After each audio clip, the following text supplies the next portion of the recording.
Olá, tudo bem com você? Vamos continuar a estudar gramática? Muito bem. Nosso assunto de hoje é verbos. Vamos trabalhar com verbos. Um assunto que no vestibular vai aparecer de forma aplicada a textos. Você vai verificar se aquele verbo foi flexionado, ele foi colocado no tempo e modo, na pessoa que deveria ter sido colocado. Ou, às vezes, pode aparecer alguma questão para que você flexione o verbo, quer dizer, para que você coloque determinado verbo num tempo, num modo, numa pessoa e num determinado número, singular ou plural. O que nós vamos ver hoje são essas possibilidades de flexão. Flexão é a mudança do verbo e, de verdade, o verbo traz algumas complicações porque é a palavra na língua portuguesa que mais possui flexões. Não é? É aquela que tem uma abrangência de possibilidades de transformação. O básico você já sabe, os verbos se dividem em 3 conjugações. Primeira, aqueles terminados em ar, amar, por exemplo. Segunda conjugação, aqueles terminados em er, então, vender, por exemplo. E terceira conjugação, aqueles terminados em ir, partir, por exemplo. E aí, acrescenta-se a segunda conjugação, o verbo pôr. É o único verbo terminado em or e ele entra ali de viés, no grupinho da segunda conjugação. Você vai perceber que nessas flexões há verbos que são regulares e irregulares, e essas transformações verbais, os regulares e irregulares, nós veremos numa próxima aula. É importante que você veja que nem sempre uma flexão de determinado verbo serve como modelo para outro. Por exemplo, você diz assim, eu amo, é o verbo amar. Aí você diz, eu faço, é o verbo fazer. Por que você não diz eu faço? Porque há verbos que são irregulares e trazem aí mudanças que são diferentes de outros verbos. E você vai ter de aceitar isso e, como bom falante e como pessoa que bem escreve, adequar aquele verbo à sua escrita e ao exercício que lhe for pedido. Então vamos hoje estudar aí essas flexões de forma sintética. Tudo bem? Comecemos. Veja lá. O verbo pode ser modificado em número, então ele pode estar no singular ou no plural. Ele pode ser modificado em pessoa, pessoa do discurso. A primeira, que é quem fala, o eu ou nós. A segunda, com quem se fala, o tu ou vós. E a terceira, de quem se fala. Ele, ela, e aí veja que sempre é o plural, eles e elas. Tempo. O verbo pode ser flexionado em tempo. Basicamente, os tempos são presente, pretérito e futuro. Outra flexão é a de modo, veja lá, modo indicativo, subjuntivo, imperativo e coloquei também aí as formas nominais. Formas nominais são aquelas que podem ser usadas tanto como verbos, como ser usadas como nomes. Como assim nomes? Podem ser usadas como substantivos ou como adjetivos. Em português, as formas nominais são o infinitivo, o gerúndio e o particípio. Muito bem. Outra flexão é a flexão de voz. Então, nós podemos ter o verbo na voz ativa, voz passiva e voz reflexiva. Muito bem. Então, claro que ali há uma conceituação genérica. Como é que eu posso trabalhar com esse verbo? Posso trabalhar em tempo, em pessoa, em modo, em voz. O verbo é a palavra que mais pode ser modificada na língua portuguesa. Por isso, talvez às vezes pareça um pouco mais complexa.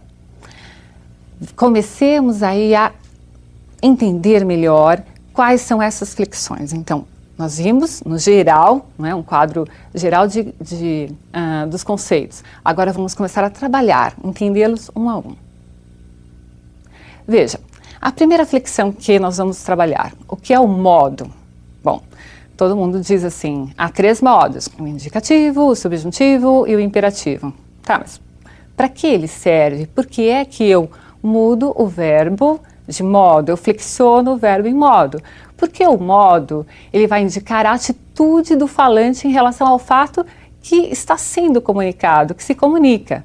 Então veja lá, o modo indicativo refere-se aos fatos, considerando que eles ocorreram, que eles ocorrem e ocorrerão. Ou seja, o falante em relação ao fato, quer que se tenha essa ideia de que ele ocorreu, o fato, de que ele está ocorrendo ou de que ele virá a ocorrer.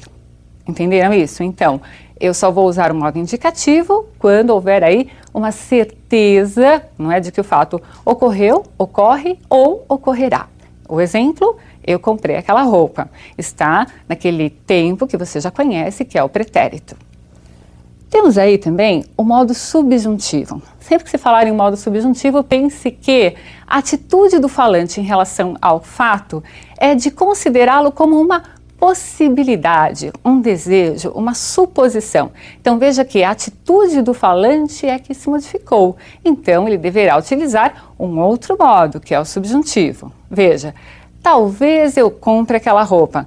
É uma possibilidade. Se eu tivesse certeza de que eu iria sair da minha casa e iria comprar a roupa, eu diria, eu vou comprar aquela roupa ou eu comprarei aquela roupa. Poderia utilizar aí uma forma composta ou uma forma simples lá no modo indicativo. Mas como há aí uma possibilidade apenas, o modo usado foi o subjuntivo. Temos também o imperativo. Então veja, sempre pensando na atitude do falante, não é? O fato será considerado como uma ordem, um conselho ou um pedido, como você quiser entender. Veja lá, compre aquela roupa. Então não é mais eu comprarei ou talvez eu compre, mas aí quem sabe um conselho? Sim, compre aquela roupa. Muito bem, você percebeu que só é possível relacionar o modo, a atitude do falante e que é necessário dentro do texto entender o autor usou o modo indicativo por quê? Porque havia uma certeza no passado, no presente ou no futuro. Né? Havia a possibilidade real de algo acontecer. Muito bem. No modo subjuntivo há uma hipótese. Não é? E no imperativo trata-se aí de uma ordem para fazer ou não fazer algo. Tudo bem?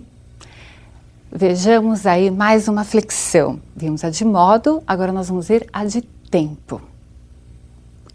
Importante que você entenda que o tempo é essa localização do fato expresso pelo verbo, não é? Essa localização temporal e que as flexões de tempo e modo estão associadas. Então veja lá, eu tenho o modo indicativo. Quais são os tempos dentro do modo indicativo? Então nós temos o presente. Eu conjuguei o verbo só para que você se lembre dessas flexões. Então eu digo, eu amo. Temos o pretérito, não é? Pretérito significa o passado e se divide aí em três formas. Pretérito perfeito, eu amei. Imperfeito, eu amava. O imperfeito dá uma ideia de continuidade da ação dentro do passado. E o mais que perfeito, eu amara, então é o passado se referindo ao próprio passado. Ele é o mais que perfeito. Não é? Então eu estou falando de uma ação do passado dentro do próprio passado. Confuso? Não, você verá isso em exemplos e em exercícios nesta e na próxima aula. Veja. Também falando aí do outro tempo no modo indicativo, que é o futuro. Então temos o futuro do presente e o futuro do pretérito. Eu amarei ou eu amaria, não é? Havia uma possibilidade, então, veja, não vamos usar a palavra possibilidade. Havia aí a certeza de que algo poderia ocorrer no passado, mas não ocorreu. No passado havia certeza do fato, por isso que é modo indicativo. Só que ele foi projetado para um futuro e não ocorreu. Então ficou o futuro do pretérito. Eu amaria, eu não amarei. Eu amaria se fosse possível, não é? Se nossas famílias permitissem. Então aí um condicional que mais tarde nós veremos. E mais um pouquinho. Pensando aí nos tempos, vamos ao outro modo, falamos do modo indicativo, agora do modo subjuntivo. Quais são os tempos no modo subjuntivo? Presente, pretérito imperfeito e futuro. Eu não tenho desdobramento para o pretérito e não tenho desdobramento para o futuro. Tudo bem? Há umas muletinha mesmo, palavras de apoio que você pode utilizar para flexionar os verbos no subjuntivo. Então, por exemplo, no presente você pode dizer que eu ame. No pretérito imperfeito, se eu amasse. E no futuro, quando eu amar. Entendeu? Então, tempo está relacionado a modo. Eu preciso verificar tempo e modo para saber se ele está adequado ao contexto. Vamos continuar a ver essas flexões. Veja, ainda aparece aí o imperativo. Nós temos o imperativo localizado no presente, mas você não vai pedir para que alguém faça uma ação no futuro, porque você vai usar então o verbo no futuro. É neste momento, então veja lá, presente, o imperativo vai ficar no presente, só no presente, e ele é afirmativo ou ele é negativo, não é? Então, ama, tu, eu tenho lá, não ames, tu. Percebeu? Vimos aí então quais são essas variações, essas flexões de tempo e de modo. Nós vamos ver agora outra flexão que é própria do verbo, que é o chamado aspecto verbal, muito importante no vestibular. Veja lá. Alguns aspectos verbais. O que significa aspecto verbal? Significa que, às vezes, o verbo está em determinado tempo e modo, mas ele tem um sentido diferente do que quer expressar aquele tempo e modo. Por exemplo, pense aí nos mandamentos divinos. Se diz, não furtarás. O verbo está no futuro do presente, do modo indicativo. Então, não é para você furtar só no futuro? Não, é para que você não furte em tempo algum. Mas o verbo está no futuro. Mesmo assim, ele tem um aspecto diferente. Vejamos outros aspectos, veja lá.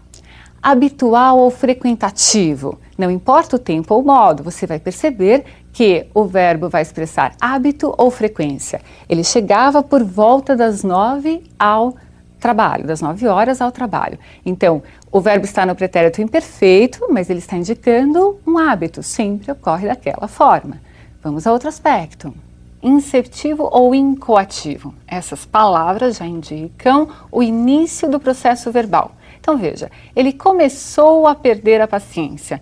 O verbo está no pretérito, é o pretérito perfeito do indicativo e mesmo assim eu estou me referindo a um processo verbal que está no início.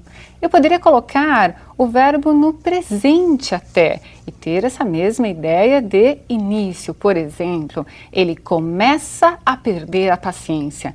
Eu teria verbos em tempos diferentes, mas com o mesmo aspecto. Conclusivo ou cessativo, veja, expressa um processo que já foi concluído. Terminei a minha graduação. Não é? Aí eu tenho o pretérito perfeito e percebo claramente essa ideia de cessar. No vestibular, você precisa interpretar como esse verbo vai estar aparecendo. Então veja lá, cursivo ou progressivo, expressa um processo que se prolonga no tempo. Eu vivo com dor de cabeça. Vivo é um verbo no presente, mas o aspecto dele é de algo que sempre está ocorrendo. Não é só hoje que eu estou com dor de cabeça, eu estou sempre, então eu vivo com dor de cabeça. Então, o aspecto é aquele significado que o verbo vai adquirir dentro do contexto. Isso é cobrado sim de você no vestibular, pode ter certeza. Você entendeu os tempos, você relembrou dos modos, viu para o que servem e viu aí quais são os aspectos verbais. Continuaremos a estudar esse assunto na próxima aula. Tudo bem? Um grande abraço para você.